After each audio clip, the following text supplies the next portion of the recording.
called Save My Soul. And it's not S-O-U-L. It's S-E-O-U-L, like Seoul, the city. Yeah. Yes. So tell us about it. Sure. So we've been working for the last 4 years on this documentary called Save My Soul. And it's a documentary that focuses on prostitution and sex trafficking in Korea. It's a super serious topic, yeah. That is so sad, like in Korea, right? Specifically as it relates to Korea, obviously this is an issue that occurs all around the world. But we were asked by a pastor to come and make a film, and we were like, I'm Korean, and I had no idea that this even occurred there.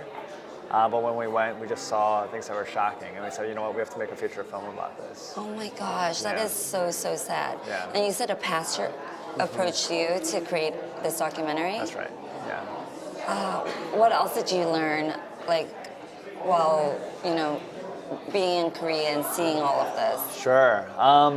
To be honest, what I knew about Korea was just that there's like amazing food and K-pop, right? Korean dramas. A lot of my extended family lives there, so I always loved Korea. But I think I learned over time just how rampant prostitution is in Korea. And it's one of those things where a lot of people are participating, the majority of people are participating, yet it's a very hidden, taboo topic that no one is talking about. And it's almost expected in that culture sometimes. And I think at first I was like really, really shocked and sad. And I think I started to realize that, it's not that people are bad there. It's not like, oh my God, Korean people are terrible. Rather, it's that we can all do terrible things, I think, if we're kind of left to our own devices. So prostitution, I mean, like, you could go online now, or apps. So what do they do in Korea? Sure. It takes a lot of different forms. Everything from actual brothels, which is it's illegal in Korea, but there are red light districts where you can go.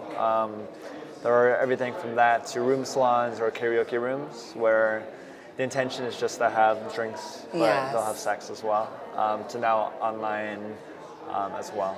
And it's really interesting because a lot of people will say no, but these girls are doing it by choice. Because when you think of sex trafficking, you think like the movie Taken. Yes. Right? Like someone's like taken off the street and we're gonna capture you and put you in a van. But what we're seeing is that there's actually this systemic problem with girls who are running away from home or abusive families, and they run away and there's no support system for them. And then there's a pimp or someone who says, you know what, hey, we'll take care of you, or we'll give you a place to stay. And they think that they're just going to be, serving at a bar or doing something like that. And slowly they realize, wait a second, I have to have sex with all these people, and they're not making any money doing that. So that is so sad. So it's kind of a career for them. Not one that they've chosen, but it's a life that they are subjected to, yeah. And you said they don't get paid for it? So they will get paid, so customers are paying money. What happens is, let's say that someone pays $100. A lot of times that won't go into their pocket directly. And the reason is because they're accruing all this debt. So let's say you're a worker there, you've used the bed, you have to pay for shampoo, you have to pay for clothing, and then slowly girls are actually incurring more debt than actually making money. So we've heard of all these women who worked there for 10 years and they actually had no money in their bank account. They actually owed more money than they started. How sad is that? And it's really heartbreaking, yeah. Oh my gosh. Well, thank you for putting it out there so that we know about it. Absolutely. I'm sure there's other countries in Asia that, well, obviously there's Thailand because I've been there. Yeah. Since I'm Vietnamese, I've heard about it. Sure. And it's something that exists, honestly, in our backyard. If we go to LA, Koreatown, there are girls who are working as tomis or working as prostitutes. And we kind of look at them and we say, oh, why would you do this? And there's a lot of judgment. Yes. But the truth is that I believe that there's not as many people doing this by choice as I think that we're led to believe. Yes. And a lot of times, even if they feel like they're doing it by choice, it's because of a history or a background or all these terrible circumstances they've come out of. And it's just people trying to survive, I think. Yeah.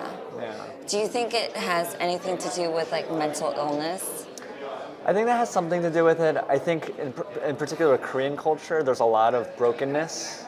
Korea, I don't know if you remember, but Korea even 40 years ago was one of the poorest countries in the world. And in the last 4 decades now, it's become one of the most wealthy. And in a lot of ways, that's like so impressive. But also what we're realizing is that there's a lot of hurt and like it's like building a huge building on a really poor foundation. Yeah. Now we're starting to see a lot of the cracks with sex and prostitution, but also with plastic surgery or mental illness or depression or Oh my alcoholism. gosh. Yeah. Yeah. Speaking about plastic surgery, Sure. Korea is the #1 place Yeah. to go to. Even Americans, like my go, white right? friends, they'll be like, I want to go to Korea and get my Yeah. face done. Right. And yeah, it's just crazy. It's pretty interesting. And now I think people are starting to recognize, wait a second, we need to take a pause.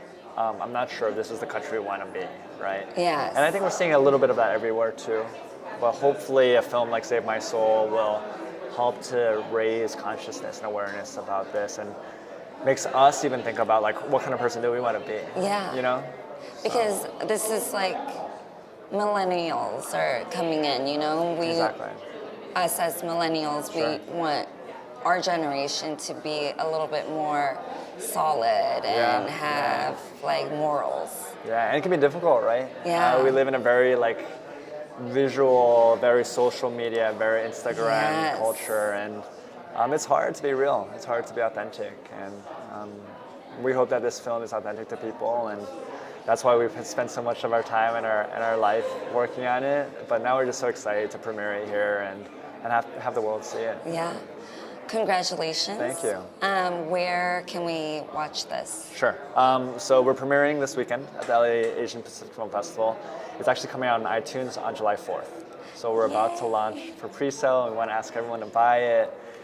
More than anything, we want to ask everyone to buy it because that gives us a better chance of being on like a Netflix or Hulu or Yes. Amazon. So buy it 3 times. Yeah. But yeah, we really just want as many people to watch it as possible.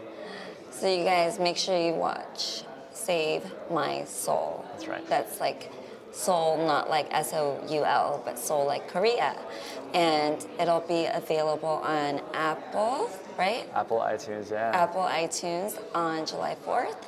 So make sure you buy it so that he will get more distribution. That's right.